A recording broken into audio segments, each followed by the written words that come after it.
How's it going, everyone?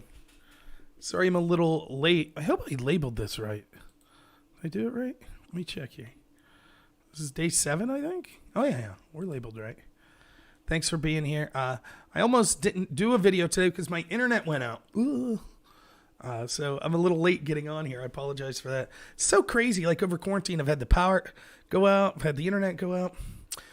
My wife's sister came over today. We're looking at baby gifts we got and stuff like that. Watching movies. She also has COVID, which is why it's okay for her to come to our place. It was the first person we've seen other than me and my wife being stuck in the house together for the past 7 days. So good evening to you too, Dusty. Thanks for being here, man. So yeah, it was just a weird, the internet went down and it's like, oh my God, I actually have to talk to my wife. The internet's down. So, but that's why I was late doing my video. So yeah, it's been 7 days since my wife and I found out we had COVID. So I'm just doing these videos to kind of give a report on how I'm feeling each of the days. I feel great today. I don't even feel sick except for one thing. First off, my taste is starting to come back, as is my smell. It is not completely my smell. My smell's probably been here the whole time, but my ability to smell is starting to come back.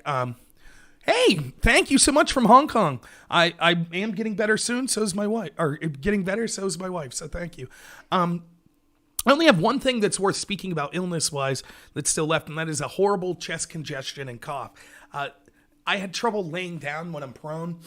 I have trouble with all the mucus. I keep coughing, and I couldn't sleep last night. So I tried to sleep sitting up in a chair. It didn't work so well. So I'm kind of been tired most of the day. So we'll see. I do stay. Oh, what's up, Paul? Just had an awesome conversation with my friend Paul there on the phone. So, yeah. I still got the nasty cough, which might manifest itself in this show that I'm doing here. But other than that, I'm feeling good. No fever today. The aches and pains and stuff have been down. It's just when I've slightly exerted myself, even it makes me want to cough, and then I keep coughing because of the mucus, and it's hard to kind of catch my breath in that way. But it's better than yesterday. And I think it's going to continue getting better. So I'm fortunate that it looks like I'm going to be able to make it through this. I never really doubted it. But the purpose of these videos was just to show, regardless of how it went, to do a video every day and to tell people how it was going as someone, if you didn't know, someone who had COVID, or just another story of someone who was going through it. So as far as treating it, multivitamin, Dayquil, Tylenol. That's all I've used. My wife she's not allowed to use Dayquil because she's pregnant, so she used prenatal vitamins, Tylenol. That was it.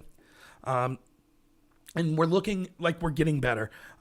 And her family, also people that were diagnosed, seem to be getting much better and feeling better. So still quarantining, still trying to make sure we're doing our part to make sure no one else gets the illness from us. But yeah, that's where we're at right now. So thank you so much for everyone throughout this.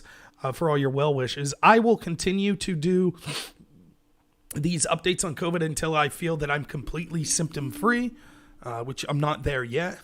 So I'll be doing a video tomorrow on this as well. I did a radio show earlier today, my normal radio show. That was from 10 to 12. It was a good show. We had 2 great guests, Lycoming County Coroner and Lycoming County Commissioner were both on there with us. So you can check that out on the channel if you would like. Other than that, rallies in D.C. tonight. Antifa showed up. There's just going to be violence now, of course. It's just an idea, though, folks. Just an idea. So you know how that goes. So that'll be something if you guys... I don't know how long I'll be doing the show, but if you get bored tonight, you could probably check out and see some footage from the things. Yeah, over-the-counter things only. So there was no prescriptions offered to us. Again, my wife tested positive. I don't have insurance, so I did not take the test. But yeah, only over-the-counter medication have we used. If I could give my honest, like so far what this illness has been to me, it has not even been close to the most serious illness I've ever had. But it was not fun. It wasn't. My peak fever was 102.3. And chest congestion sucks. It makes it hard to sleep. And, having a fever and not being able to smell and taste was extremely weird. Wasn't the worst part of the illness, but it's different. I've never had anything like that. And I mean, it was total loss of taste. Like, I actually took a Tylenol and chewed it up and couldn't taste the Tylenol. I mean, so it was complete loss of taste and smell, which is coming back. But that was just weird. Chicken soup, yeah, we had a lot of that. So Vita says, I killed it in the debate last night. Thank you. Tiberius, what's happening, man? Yeah, the debate last night, I guess I could talk about it a little. I think that I'm getting short-tempered here just being locked in the house and being sick. And I think that you could see that last night in the debate and with some of my shows previously leading up to it. And like I said, I'm kind of like schizophrenic in that sometimes I sit back and I'm like, okay, we have to try to be as reasonable as possible to not get upset and to treat people as if they're arguing in good faith. But I'm also getting tired of it when I know people aren't arguing. Oh, you're writing a script for your show tonight? Awesome, Tiberius. Yeah, my friend Tiberius D, it's on here right now. A good friend of the radio show that I do. He's done it several times, and just a good friend of mine. I recommend checking out his channel on Twitch there. And you can see his name there, Tiberius_D. If you check that out on Twitch TV, you see, all right, you'll get to his channel. And what time are you going live tonight, Tiberius? Yeah, and so here's the thing, right? One of the things that I tend to do that's a flaw of mine, I don't like the panel debates, as I've said a million times. And it's not Dylan's fault. It's not even the people that I'm arguing with on the left's fault. It doesn't matter how good intention. You can have the 8 best, smartest, most intelligent people on any topic. And it's hard when you have 8 people to have a great conversation because everybody might have different good points that they're making. And it's hard to really focus in on a serious conversation when there's 8 people. And then when you mix in that, and I'm just going to try to be as polite as possible here, not every one of those 8 people are actually going to be able or interested in having a good conversation. And so when you have someone who is almost blackout drunk, that's dry heaving, and they just keep interrupting with curse words and nonsensical stories, it kind of becomes infuriating.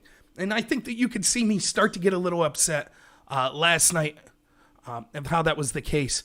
It also is something that frustrates me that I oftentimes have given a 4-on-4, 4 conservatives or Trump supporters versus 4 left-wingers. It's almost never that way. I get people on my side that either just aren't interested in the topics or that are like, well, I lean conservative, but actually I'm a Biden voter. And it's like, I don't mind that. That's great. But that gives me, if everybody gets a fair time slot to talk, I have to respond to 6 people in their amount of time, 5 minutes apiece, a half hour's worth of comments in 5 minutes. And it becomes frustrating when one of those people is just hammered. So I end up taking it out on everyone because it's just it's just insane. It's just, and let me just say this. It is incredible. I don't mind drinking. I've drank on a panel, and I'm not going to sit here and tell you I've never got drunk. But I find it to be incredibly unprofessional, especially if you're a left-winger and you're on Dylan's show, which is a left-wing show, a left-wing host. It's very unprofessional to be asked to come on a show like that, to be a contributing guest, and then to just ruin the show by being hammered. I have no respect for that. I thought that if you could handle your liquor and you want to sit there and drink and you could contribute, fine. But it was beyond the pale. And I think anyone watching, even Dylan, had to mute that person, for the rest of the show. I know, Tiberius, I'll get on your show soon, I promise. Next week, I'll be available almost all week, and I'm feeling good, Brian. So it frustrates me. And then, in addition to that, then, I thought I'll be honest, CounterPoints annoys me with a lot of his takes because he's I'm not saying this is bad faith. He's actually a smart guy, and I would love to have a one-on-one conversation with him. I think it'd be very productive. But there seems to be this thing, and I've noticed this with so-called conservatives a lot. they want to grow their channels. So when they get on a left-wing show like that, and there's an audience that has a lot of left-wing people, they're going out of their way to say, "Oh, but I respect the left, and I'm kind of a centrist on this. I'm kind of a centrist on this." Now, I'm not saying that he's being disingenuous. I get that he's being honest with his opinions. I would never accuse him of being disingenuous with them. But it just, after a while, it's just like eye rolling. It's like, yeah, we get it. We get it. Your every point's gonna be like, well, I'm a centrist, so okay. Right, got it. I don't see how that's an argument. And then when I say, here's the problem with what I see of left-wing health experts, the answer of, yeah, but I'm not a left-winger, that's irrelevant. I'm not saying you as a left-winger. I'm saying the health experts that were left-wingers. Yeah, and that's what I'm talking about. Like, we get it. I get that you keep wanting people. I'm a centrist, so don't hate me, left-wing audience. Like, I get it. We're right. It is tough to get a solid group of rational conservatives to go on a show like that. Yeah, I know. So, yeah, the debate, and then there was other things like, I don't mind kind of what I would consider a non-issue topic. Like the first topic, if you didn't watch the debate last night, was what should we do about people scalping PlayStation 5s? Literally, like, that topic means nothing to me. Like, literally nothing. Like, I tried to contribute the smallest amount, easily, of all the debates I've done, that is by far the least I've said on a topic. I probably said 3 minutes worth of stuff, that entire topic, and I don't mind having that topic, but it went like an hour and a half. And with all the news stories going on out there, like, we're going to talk about that topic for an hour and a half, and it just didn't seem to be going anywhere. Like, both sides were just making points that I was like, what? Like, so it was a little frustrating for me to be part of something for an hour and a half that I just have zero interest in. I thought usually an hour at the most per topic. So the last half hour of that topic, I'm just sitting there like, oh, come on. Like, I don't really have... Do I allow questions to start a non-COVID or election fraud conversation? I don't care. You question whenever you want. My take on fiat currency. Sure, you could ask a question.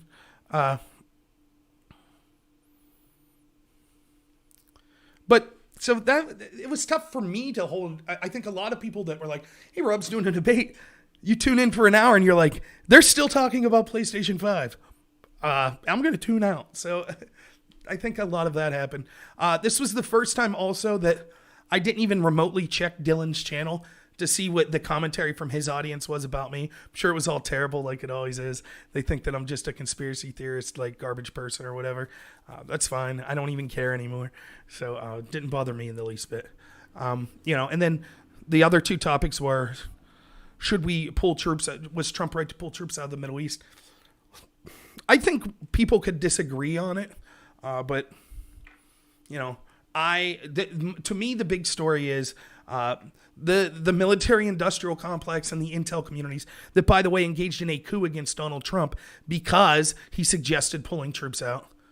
They've never seen a war that they don't love, and they arbitrarily apply those wars. So the idea that the people on the left of the panel were trying to tell us of like, oh, well, this, we had to go into these places to stop the mistreatment of gays. This is a lie. And again, gets back to the crux of what I was talking about. Like, it's hard to look at it. I always try to give the benefit of the doubt with an individual, even if they disagree with me and say, okay, you're arguing in good faith. But I'm becoming less and less inclined to do so on a broader scale. So individuals, I'll still try to give the benefit of the doubt. But as a group, I'm just sorry.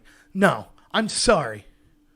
I don't believe now that all of a sudden, Obama supporters, right, left-wing Democrat supporters, that were supporting a president like Obama that said things like terrorism, the terrorist attacks, not only had nothing to do with Islam, they had less to do with Islam than any other religion, are now telling us that would call you Islamophobic if you criticized the way some people practice Islam and stone gay people to death and things like that. I refuse to believe that there are large groups of people that believe that and defended Obama in that circumstance that are now saying, but we need to go to war with countries that treat gay people like crap. I'm sorry, they're not arguing in good faith. Period. So your argument is for us to diplomatically criticize and say, no, we don't want to deal economically with countries that engage in radical Islam and stone gay people to death. You were against that. You said that's Islamophobic, but we should go to war in those countries, and that's not? I'm sorry. I just don't believe it. I don't believe that the left, that in 2006, 2007, was supposedly the party of anti-war, of bring the troops home, now all of a sudden is like, oh, of course we have to stay in these countries. Of course we have to. I'm sorry. I don't believe that's being done in good faith. It's ridiculous. And I'm tired of trying to navigate through these hoops. Why? Well, it kind of makes sense. No, it doesn't. It doesn't make sense. At least CounterPoints is a centrist, and I at least could, his argument's basically, yeah, it's empire. It's the U.S. engaged in empire. No, they're not intervening for humanitarian reasons, but I think it's a good thing that they're doing it. I disagree. I don't care if it did benefit this country economically. I believe it's cost us more than it's helped. It's enriched, it's led to wealth disparity. It's enriched people involved in the military industrial complex and special interest groups like places like Raytheon and Halliburton. But even if it did enrich me and my family somehow by taking resources, I'm still against it. Still against it. So I disagree with CounterPoints on that level. But at least he's not engaged in the fantasy idea that Donald Rumsfeld and Dick Cheney and Barack Obama and all that Bill Kristol and the neocons and the neolibs, they're invading countries for the good of the world. It's garbage. It's just absolute garbage. And to hear it happen on the left is laughable.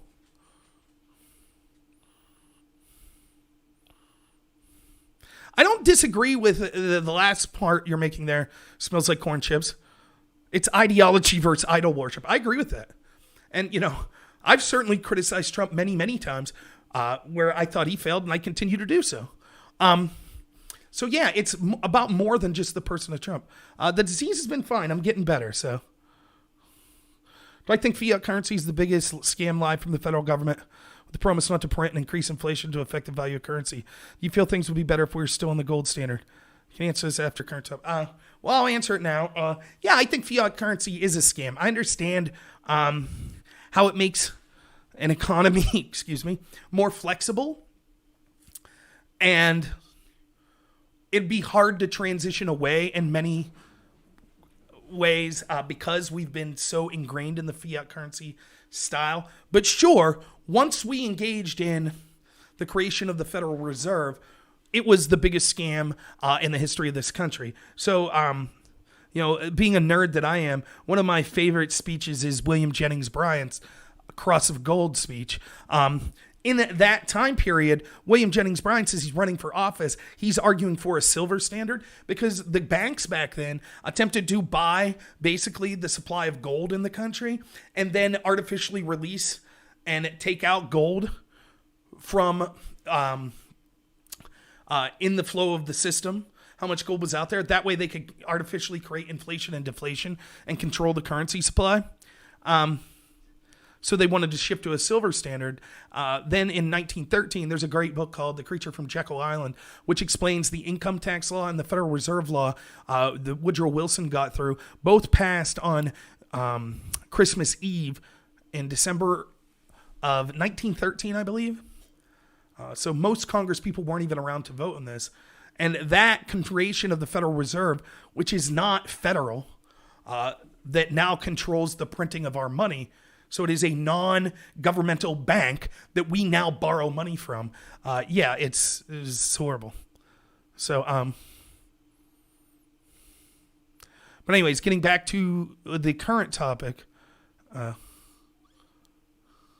Thank you, Huey. I really appreciate it, man. Thank you for sharing me. So, you know, that was what I felt on the topic of, you know, the war. It's hard for me to look at these people on the left and like the same people, Bush lied, people died, that are now out there saying, of course it's a mistake to pull out of Iraq. Of course it'd be a mistake to pull out of Afghanistan. It's a mistake to pull out of Syria. It's a mistake to pull out of Somalia. We need troops there forever. Yeah, I hear you, Paul, right? Every president said they wanted to get rid of the Federal Reserve was shot. So And then the last topic on vaccines, that's where my real frustration comes out. I'm just sick and tired of it. I'm sick and tired. Like, I saw these tweets today at the rally in D.C., right? You know, in this, I don't know what state, maybe Virginia, a congressperson that was elected in Virginia, maybe at the state level, regardless, apparently said it's something to this effect. Here's a bunch of people that understand that this pandemic is fake. And so on Twitter, I watched a bunch of blue check marks with hundreds of likes and retweets saying, my God, listen to what this person said, downplaying the severity of this virus. Look at all the people in that crowd. This is why the pandemic will continue to rage on. There are people that, how do I phrase this? I can't even think of a group of people short of murderers, pedophiles, rapists. Short of that, I can't think of a group of people I hold in more contempt than the scumbag hypocrites that'll sit there every time they see a Trump rally or every time they see someone suggest, I think that this pandemic's been overblown. And them saying, oh my God, this is why the pandemic continues to rage on. That then in the same breath will say, but it was okay for Black Lives Matter to go protest. It was okay for the Biden victory rallies to happen. That's perfectly fine. Those Black Lives Matter rallies still happening to this day. And they don't say a word about it. You are a scumbag, hypocrite that doesn't care about the pandemic. You only care about power and control. And I'm sick and tired. I don't have the time of day for those people at all. And so the topic on the debate last night, and I wish that I had more time and didn't have some drunk interjecting every 30 seconds, so that I could have made this point quite clearly. I don't give a shit what anyone on that panel says. Their opinion means nothing to me. They have no intellectual veracity. They have no moral credibility. When they say that vaccines should be mandated and that you should be kept out of public spaces if you don't get the vaccine, because we have to follow the scientific orders, but at the same time, don't have a word to say about the people that violate social distance orders, but do it in the name of Black Lives Matter or other causes.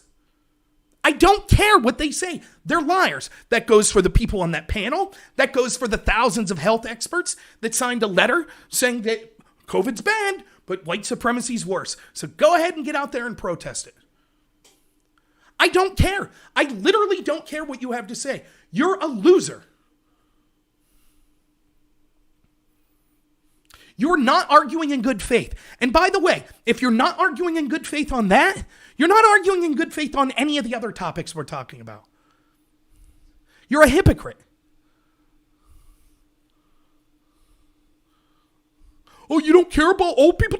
My grandma has cancer. Oh, yeah. What about the hundreds of thousands of old people? You don't care about them dying? Oh, really? Did you say that to Black Lives Matter? Well, no. Oh, so then you don't care about your grandma either.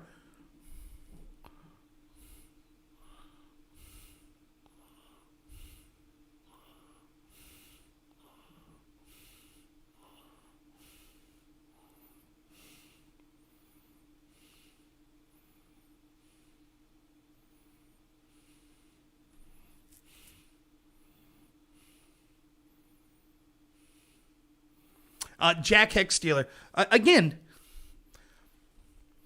I can't tell. Let me be honest with you. My gut feeling is that there was election day fraud.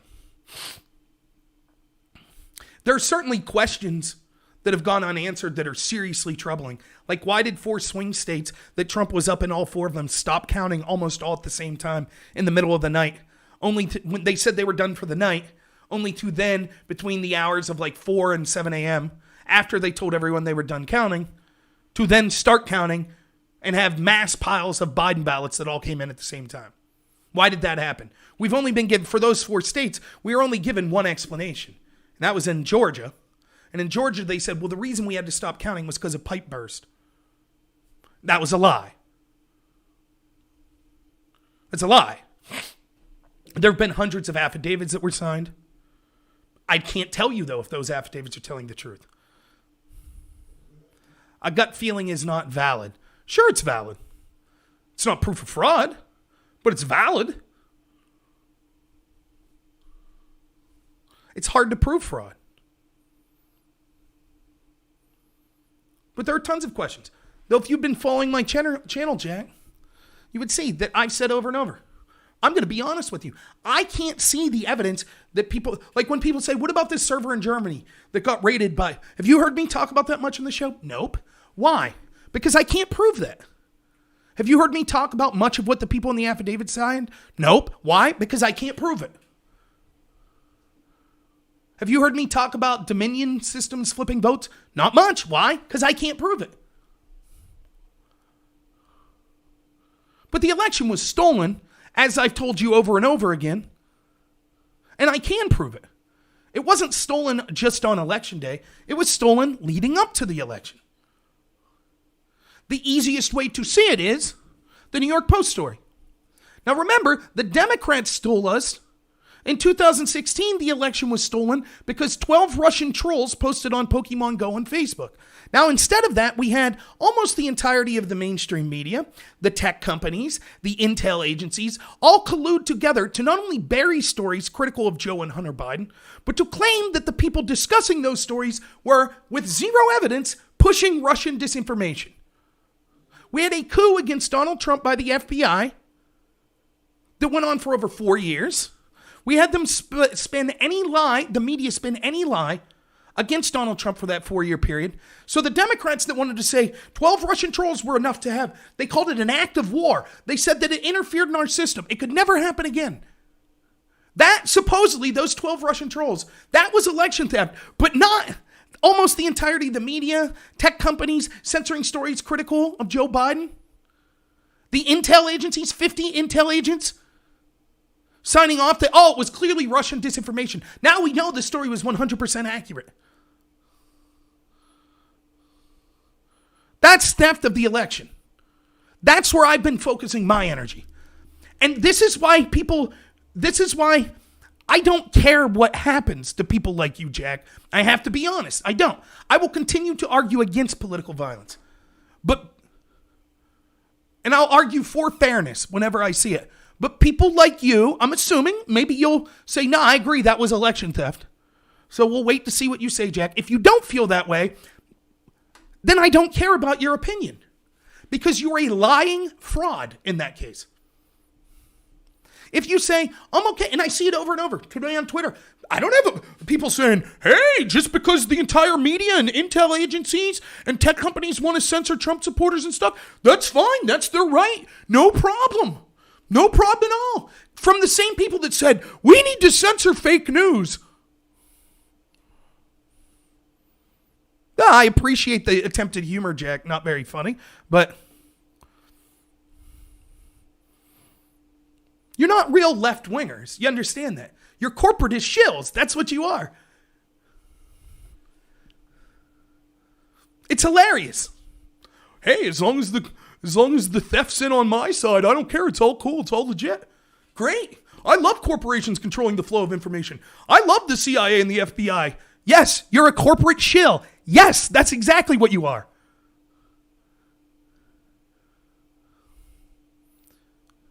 All the corporations that own the media companies, that went to bat for Joe Biden, that corruptly accused people of spreading Russian disinformation that were reporting the accurate story of the Joe and Hunter Biden scandal? Yes. If you're cheering for that and you think that's okay, you're a corporate shill. It's not an implication. I said, what's your stance? I said, if you think it was okay for the media to do this and you don't think that was theft of an election, then yes, you're a corporate shill. And I understand, just like every other person that wants, I'm not a leftist. I didn't have a problem with Russia. Oh, no, I'm not one of those people. We know it is the toll of every internet tough guy coward that you constantly see with these people. All those people did was talk about, we need the Mueller investigation. We need Comey, an investigation from the FBI against Trump. And then as soon as you point out the ridiculousness of it, now that the election's over, they're like, I never said that. I was never big on the Russia thing. I didn't think that was a big deal. The media colluded with the Democrats, colluded with the tech companies, and colluded with the intel agencies to steal the election. I'm not a big fan of the media anyways, but hey, it is what it is. Trump lost, so it is what it is. I'm not necessarily a fan of the media, so you can't blame me. right? It's like, I'm not a fan. Hey, you're a coward. You're a scumbag hypocrite.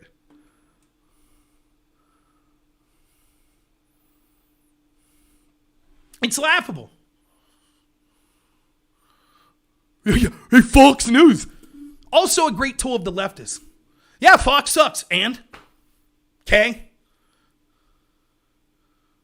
The same people that say Fox News sucks, Fox News lied us into the Iraq war, are now pissing and moaning that we have to trust the same intel agencies that lied us into the Iraq war with their media outlets that they literally have people like Brennan and Clapper working for, like CNN.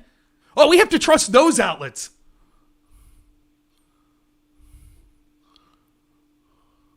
Yeah, I am looking better. Thank you. Fox News, so... Yeah, Fox sucks. Ask almost any Trump supporter. Their numbers have been slashed in half as they've since proven that they were all in against Trump come election day, with the exception of one or two hosts. What's up from Ottawa? Thanks for being here. Ottawa, Illinois. No, Fox has sucked long before that, Jack.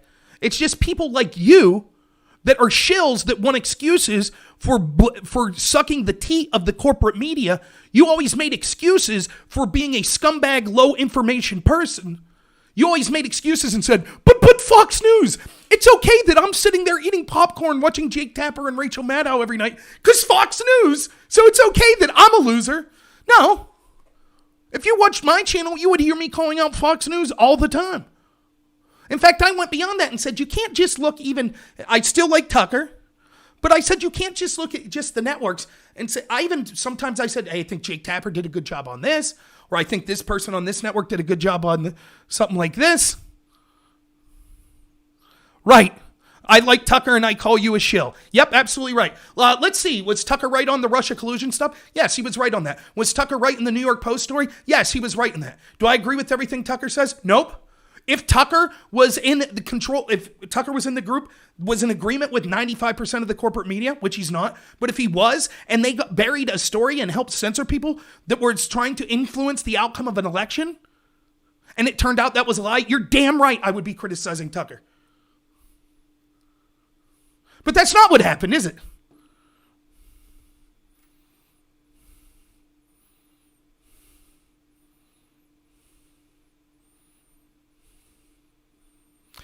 You can't even...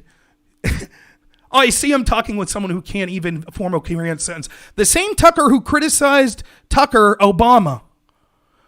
I don't know Tucker Obama. For taking money from Wall Street and did this same. I don't know what you're talking about. I've seen Tucker criticize Republicans for taking money from Wall Street, Democrats from taking money from Wall Street, and just because I like someone's programming doesn't mean I agree with everything they say. But maybe you can inform me on who Tucker Obama is.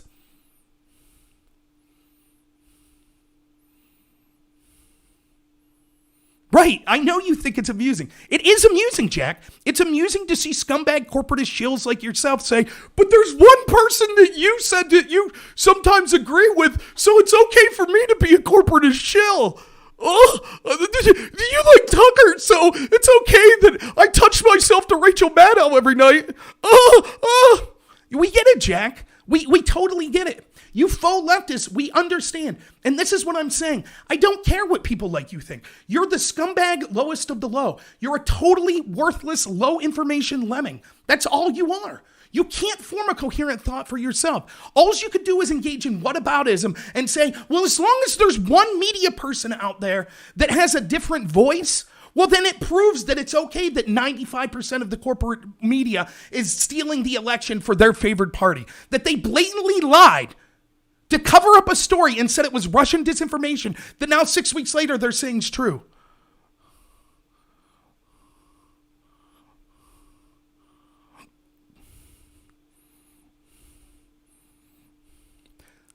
People like Jack, well, right, it's probably the first time you've been called a lemming because you're hanging out with all your lemming friends all the time in your little bubble, seeing Russians under every bed.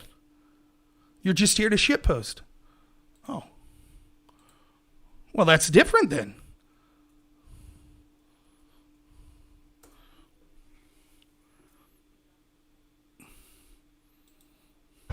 Because I don't mind people, even if they're horribly wrong and hypocrites, disagreeing with me.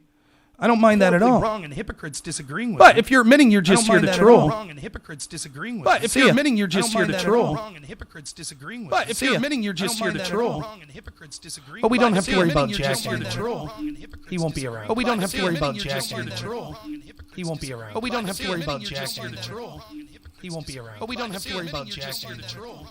He won't be around. Like if you're going to just come on and troll, you might want to announce. Like if I'm just here to troll. Come on and troll. You might want to announce. Like if I'm just here to troll. Come on and troll. You might want to announce. Like I'm just here to troll. Come on and troll. You might want to announce. Like I'm just here to troll. But all right. I'm just here to troll. But all right. I'm just here to troll. But all right. Let's see here. But oh, all we're right. gonna get an echo, aren't we? Let's see here. Sorry about that. Fix that. Yeah, so I'll be ending this soon. And a slightly humorous story that has nothing. Yeah, the echo should end now. Sorry about that. I had to ban Jack there for admitting that he was just here to shitpost. So I don't mind people disagreeing with me, but if you're literally just going to come on and spread lies to shitpost, I'll see you later. You know. To end on a humorous story. So my wife and her sister over here. One of my favorite movies, I don't know why, is the movie Quigley Down Under. I'm a huge Tom Selleck fan. So if you've never seen this movie, it's cheesy as shit, but it's a great movie. It's about Tom Selleck's Western times, and he's a badass sharpshooter. And Alan Rickman, who's Hans Gruber, also Professor Snape, but who cares about that, is a bad guy who originally brings Tom Selleck to Australia to kill Aborigines, and Tom Selleck ends up fighting for him. So anyways, I make my wife and her sister watch this whole movie. We get to the very end of the movie, 5 minutes left to go, and the internet collapses on me. And we were watching on a service, so I couldn't finish the movie.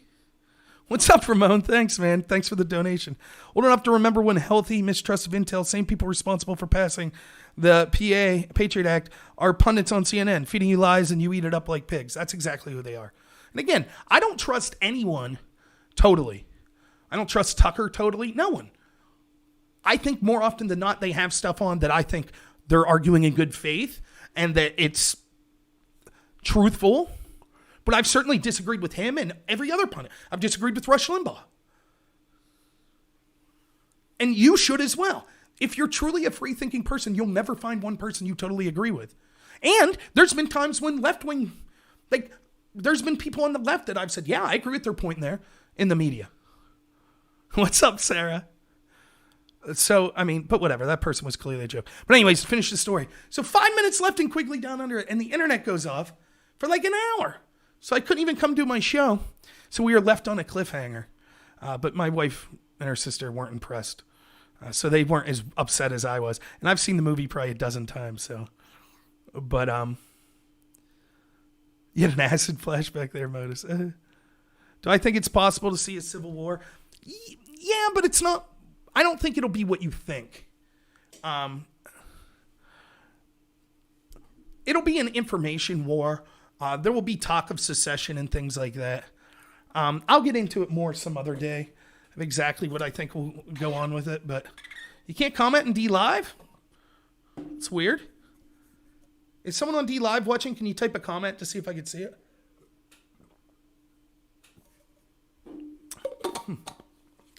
But, yeah. Love. Yeah, Quigley, awesome. And Tom Selleck's awesome. Tom Selleck Westerns, absolutely love him. Yeah, other people can comment. I don't know. But I need to start doing TikToks. Isn't that owned by the Chinese government? So, all right, guys. I got to run. I do really appreciate it. All your support, really thank you. I'm feeling better. I still got a cough, but yeah, we'll see. Maybe I'm going to try to start doing shorter videos. I'm trying to transition off YouTube, so I'm going to check out Rumble, Odyssey, and places like that where I could start doing shorter videos, and then I'll reach out from there. So,